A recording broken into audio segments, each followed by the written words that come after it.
The Adventures of Sam Spade, Detective.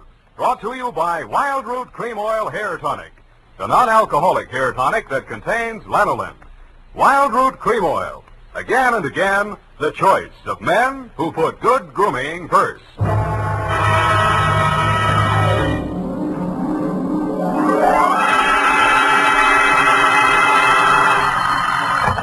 Sam Spade Detective Agency. It's me, sweetheart. Risen from not one, but two deathbeds. Oh, Sam, I bet not.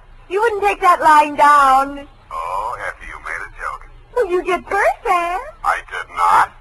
Oh, you mean you actually Now, don't were? pin me down. Anyway, I was present at two dying declarations. Would you believe, Effie, that a man could say something that wasn't true at a time like that? Oh, no. You mean a man will be lying on his deathbed? Oh, Effie, you made a joke. Oh, Sam, now stop it. I don't know It's what all right, Effie. I forgive you. You can atone by telling me how wonderful you think I am. I think you're... That you may do when I arrive at a trice to dictate my report on the deathbed caper.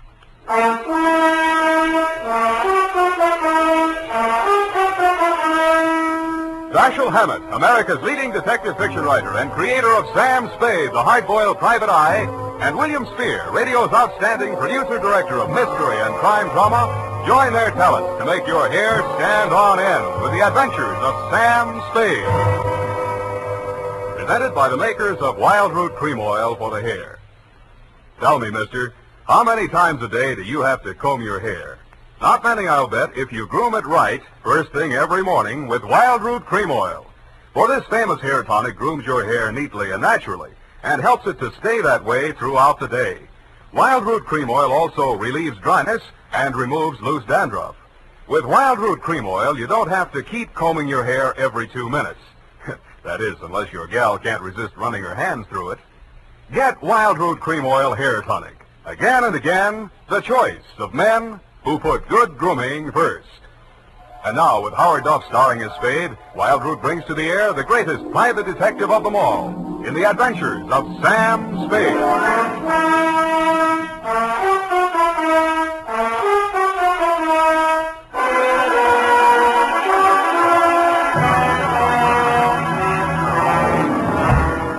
Many brave hearts are asleep in the deep. Sam, you're a sailor. Captain Sam, there's the brig for you. You got your logbook handy, gal? Oh, yes, Captain. So beware. That's awful deep.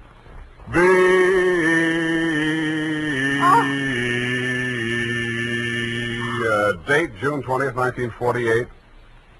Where? I have no shame. To Marin County Sheriff's Office, San Rafael, California. Attention, Deputy Woodington from Samuel Spade, license number 1379596. Subject, the deathbed caper. Dear Bill, the dawn came up like thunder out of Chinatown across the bay. In San Francisco, all we could see was fog. But on your side, it must have lifted briefly because somebody named Dan Starbuck managed to find his way to a phone booth, call me, and asked me to meet him at the 3rd Street Pier in Sausalito.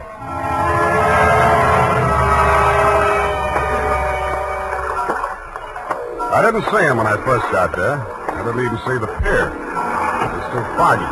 But in the glow of the neon lights in front of the Viking saloon, I saw a man who seemed to be waiting for someone. He was a big guy with a good face, but plenty of worry on it. Mr. Spade? Yeah, Mr. Starbuck? Dan Starbuck. Come on down to the end of the pier. I'll explain as we go along. We gotta hurry. You act hot. You wanted for something? What? Not yet. What's the caper?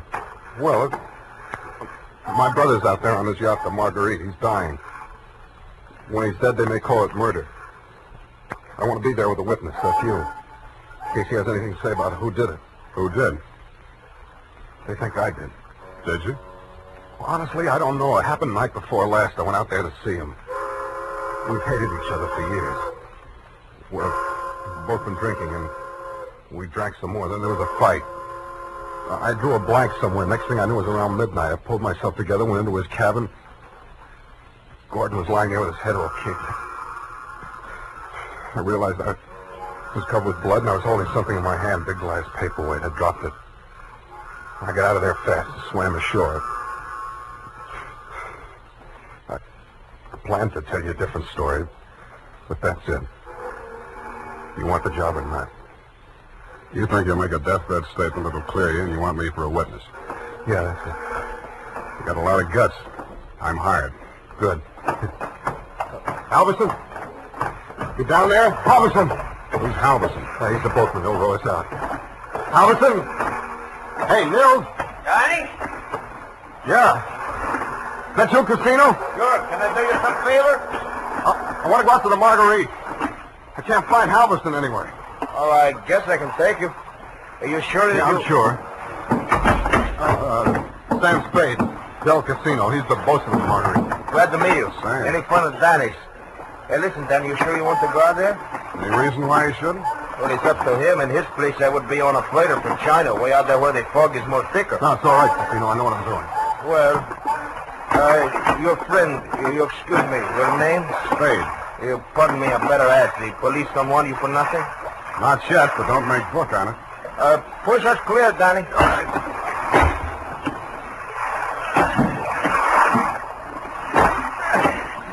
This fog is closing in, but I can still see the light from the Marguerite. I wish we don't find her.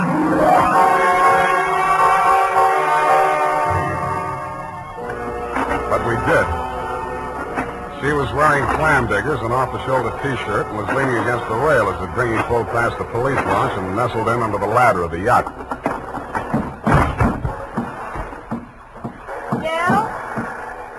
Del, is that you? Yes, Miss Starbuck. Who is that with you? Keep quiet. Del, what are they saying ashore about... Oh, I thought you... You're Mrs. Starbuck? Yes? I'm Sam Spade. I'm from San Francisco. I'm a detective. Your brother-in-law's in the boat. You captured him? He wants to come aboard. He wants to... die. He's hoping your husband will say something to clear him before he dies. Is there any reason why he shouldn't come aboard? Oh, there's every reason in the world why he shouldn't. The police are in there with my husband right now. Yeah? The doctor says there's a possibility that he may regain consciousness long enough to make a dying declaration. Mm-hmm. If he's face to face with Dan, there's no telling what he'll say. I wish Dan wouldn't... My husband is dying. Dan? Yeah. What's he say? I don't know, but I think you'd better come aboard.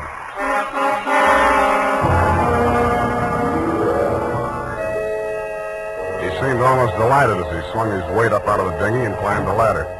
Del Casino, the bosun, followed, wearing a puzzled expression that turned to fear as we entered the cabin. The yellow glare from the lamps swinging overhead was almost blinding to walk into out of the foggy night.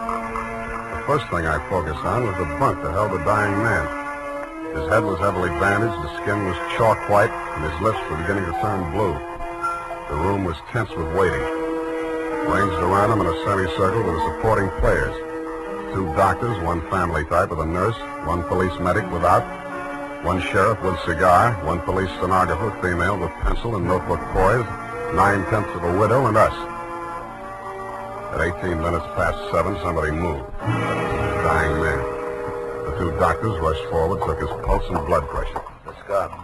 Adrenaline 3cc, Chlorine 1, so... All right, Sheriff, he's conscious now, but you'd better hurry. Margaret. Mr. Starbuck, you can hear me all right? Take that down. Can you hear me? Affirmative answer. Now, Mr. Starbuck, we have to ask these questions. 1, what is your name? Please try to answer.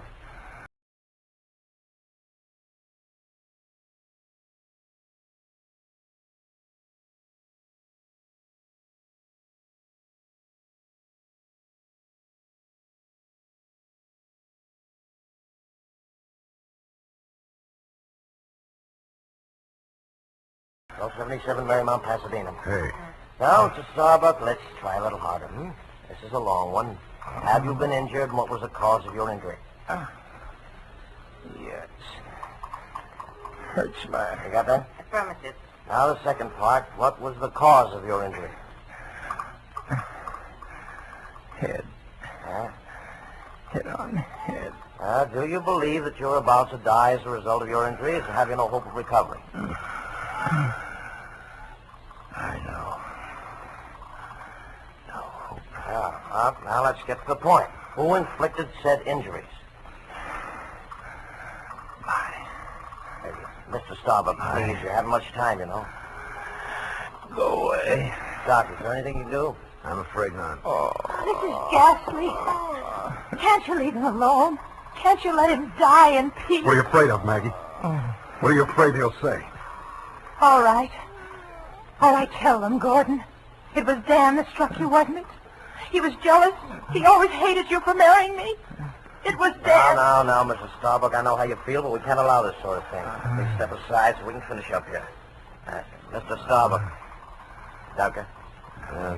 Very low pulse. I'm not sure whether... Is Dan here? Here I am, Gordon. Tell him the truth.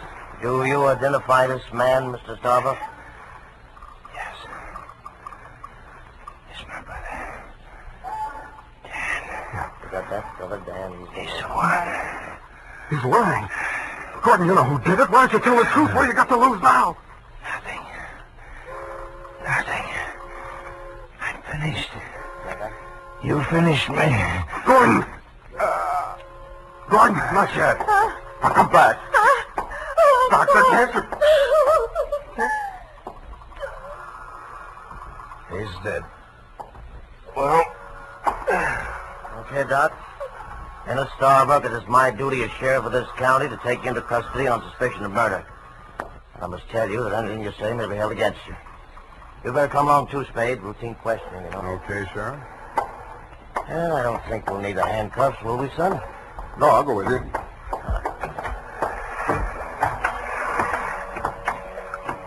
Yes, indeed, son. It's always smart to come along quietly. Yeah.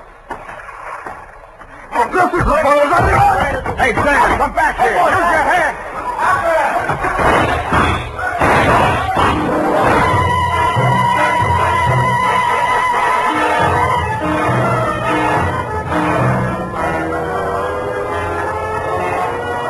He only had one friend. He was the best friend in the world for a man on the land, the fog. The searchlights on the police launch spun frantically as the craft heeled around in a half circle to head him off. Instead of cutting the fog, the beams from the powerful lights bounced back from it and blinded the men behind them. After 10 minutes of that, they gave up. The sheriff had a theory. Don't worry. Between the fog and the currents, I doubt if we'll make it. We'll probably recover the body in the morning. And they did.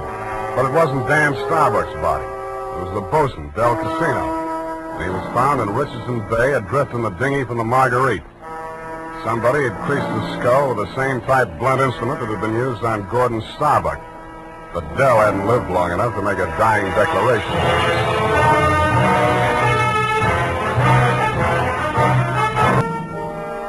The police theory of the Del Casino killing went something like this.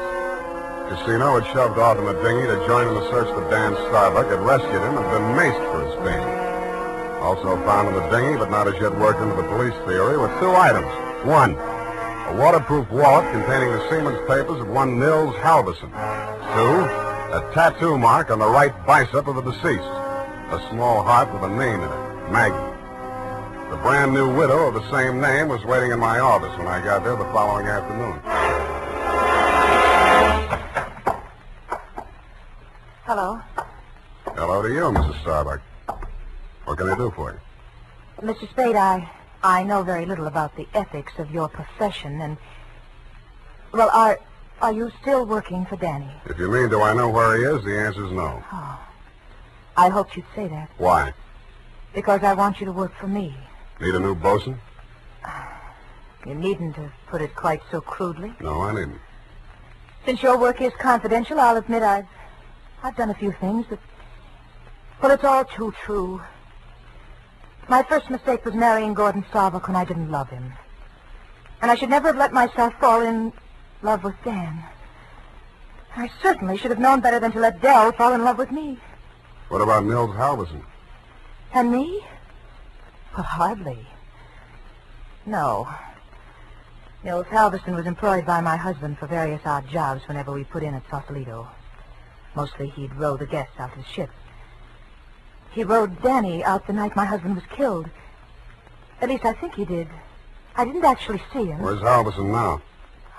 I don't know. He goes off on drunks for days at a time, but I have a feeling that someone has paid him to disappear. He might have overheard something. Hold on a minute. You're going too fast. Are you, working up to a confession? Oh, no. It's just that I'm afraid a great injustice may have been done to Danny. After all, Mr. Spade, a man who's dying, I don't see how he could be altogether in his right mind. Do you? The law says he is if he knows his name and address. A deathbed accusation is the strongest evidence a lawyer can shove at a jury. You can't cross-examine a dead man, and most people have the quaint idea that a man on his deathbed is a lot more truthful than he was when he was hale and hearty. Then you think Gordon may have been lying? Could be, or wool-gathering, or picking up some of the lines you were feeding him. Oh, I was just afraid he might die before he... You see, I thought I might shock him into saying yes or no.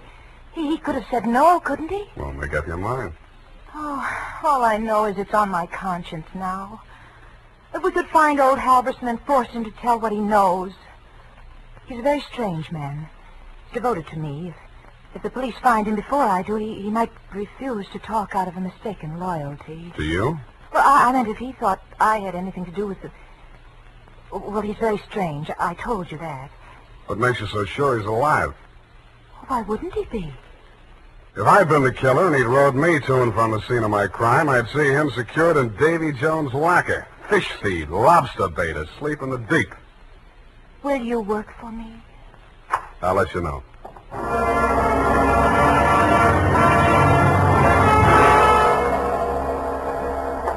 I didn't have time to get tattooed, but the rest of me was marinated enough.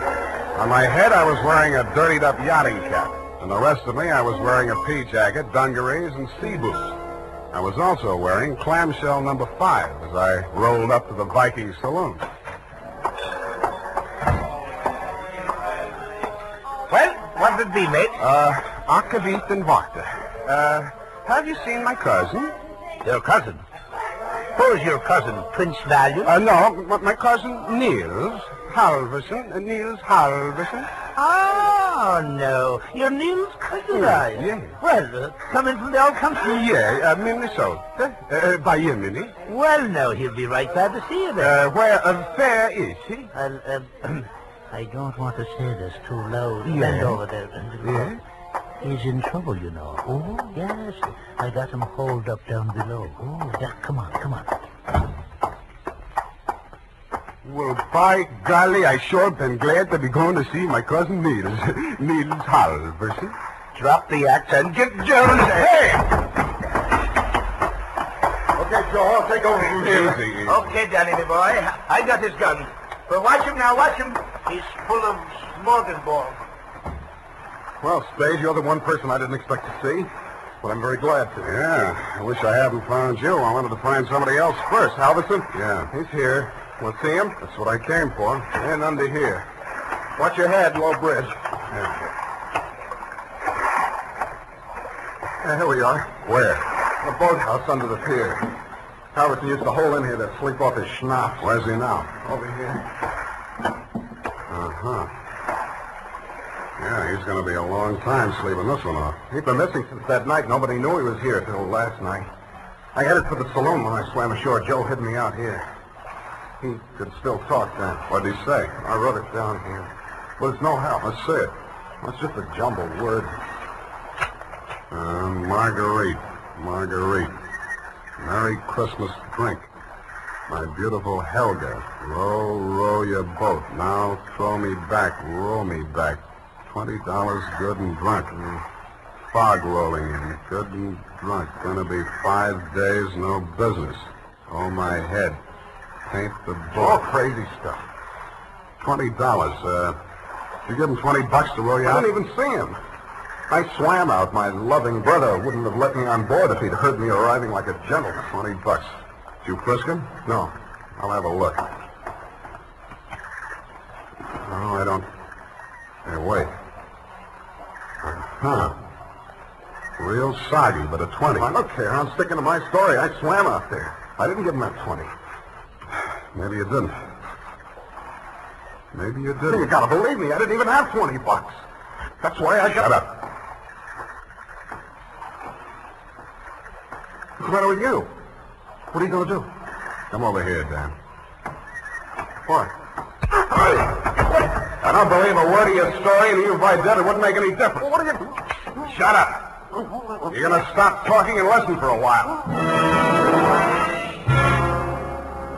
I stuffed a gag into his mouth and muscled him over to a piling and handcuffed him to it. He didn't even look surprised. He just stood there staring at me as if he'd lost his last friend in the world. But I wasn't looking at him as much as I was listening to those footsteps on the boards overhead. I waited for them to come back. They did. I walked across the soggy planks to where Nils Halverson lay in the shadows.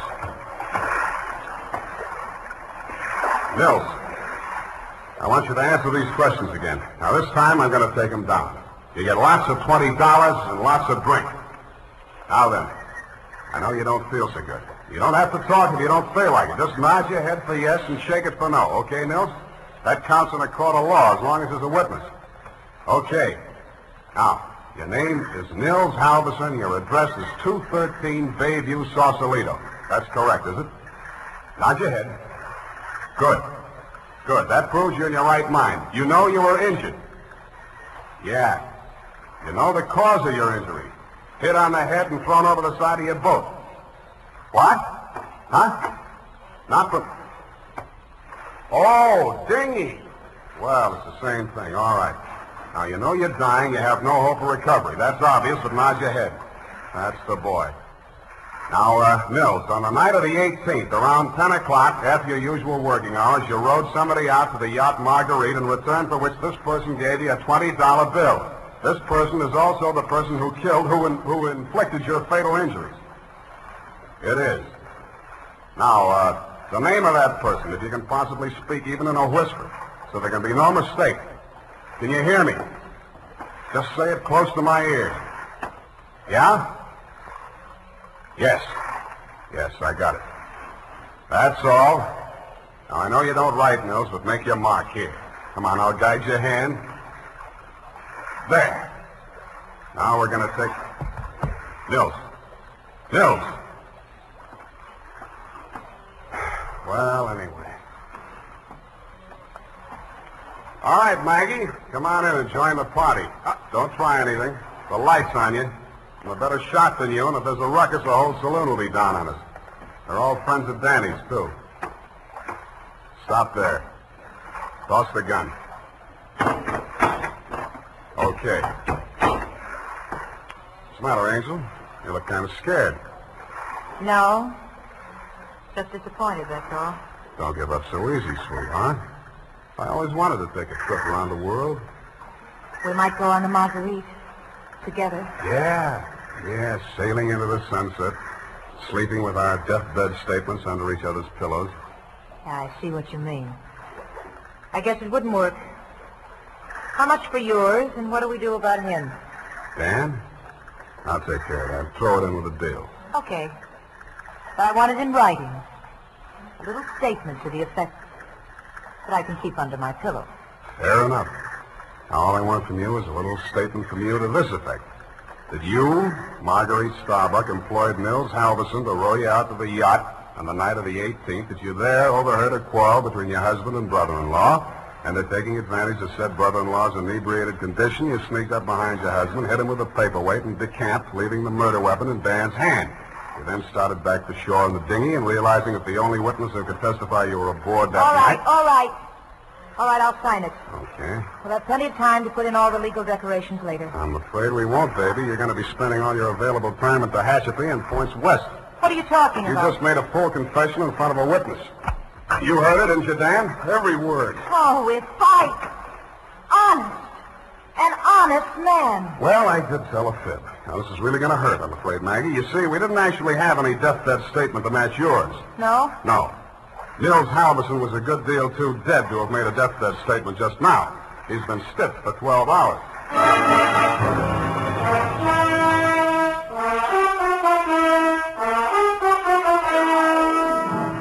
Period. End of report. Well, Sam, I'll type this right up because then I'm leaving. Wait a minute, Effie. I had to do it that way. Don't you understand? Of course, Sam, I quite understand. But you object, huh? A cruel, ruthless, murdering, though beautiful woman, foiled by a clever ruse, a great acting performance by the greatest private detective of them all. Is that all? You're still leaving. Yes, Sam, my bags are packed. Well, pardon me for having feet. Well,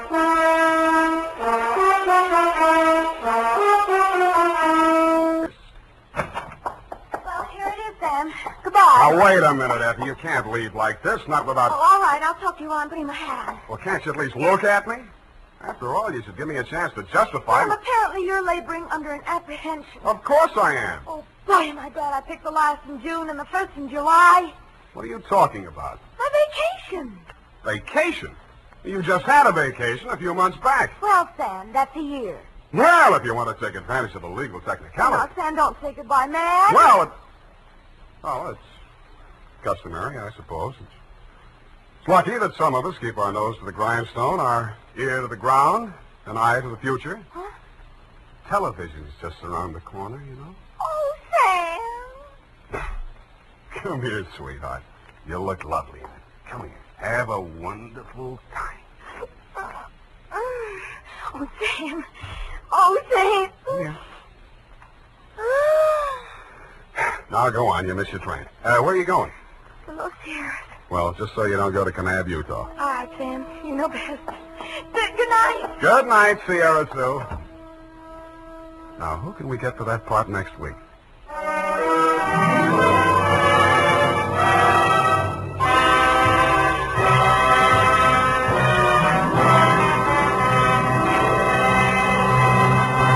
The Adventures of Sam Spade, Dashiell Hammett's famous private detective, are produced and directed by William Spear. Sam Spade is played by Howard Duff. Lurene Tuttle is Effie. The Adventures of Sam Spade are written for radio by Bob Tallman and Gil Dowd, with musical direction by Lud Gluskin.